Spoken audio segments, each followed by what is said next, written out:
Hi friends, இப்போ நம்ம தண்ணிப்பழம் juice பண்ண போகிறோம். இப்போ தண்ணிப்பழம் எடுத்திருக்கேன், அந்த தண்ணிப்பழம் ஐஸ் க்யூப் கொஞ்சம் எடுத்திருக்கேன், சீனி தேவையான அளவு எடுத்திருக்கேன். இப்போ நான் பிளெண்டரில் தான் பண்ண போகிறேன். இப்போ பார்த்தீங்கன்னா ஃபஸ்ட்டு பிளெண்டரை ஓப்பன் பண்ணிக்கிட்டேன். அதுக்கப்புறம் பார்த்தீங்கன்னா நமக்கு தேவையான அரை தண்ணிப்பழம் நான் சேர்த்துருக்கேன். தேவையான தண்ணிப்பழத்தை அதில் போட்டுட்டு சீனி தேவையான ஸ்பூன், நான் ஒரு 3 ஸ்பூன் சீனி சேர்த்துருக்கேன். அப்புறம் ஒரே ஒரு ஐஸ் க்யூப் மட்டும் போட்டுட்டு நல்லா பிளெண்டரில் மிக்ஸ் பண்ணிக்கணும். நல்லா மூடிட்டு இப்போ நல்லா பிளெண்டரில் அடிச்சிட்டேன். நான் வந்து 1-2 தான் அடிச்சிருக்கேன், ஏன்னா ஃபுல்லாக ஜூஸ் மாதிரி குடித்தா எனக்கு பிடிக்காது. அதனால் நான் எனக்கு எப்படி பிடிக்குமோ அதை மாதிரி நான் இது பண்ணியிருக்கேன். இப்போ ஓப்பன் பண்ணி பார்க்கலாம்.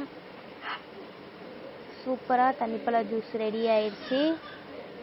இப்போ ஒரு டம்ளரில் அதை நான் ஊற்றிட்டேன் ஜூஸை. பாருங்கள், சூப்பராக இருக்கும். இப்போ நான் ஐஸ் க்யூப் ஒரு 3-4 சேர்த்துக்கிட்டேன், நல்லா ஜில்லுன்னு குடிக்கலான்னு. இப்போ சேர்த்துட்டு குடிக்கலாம்.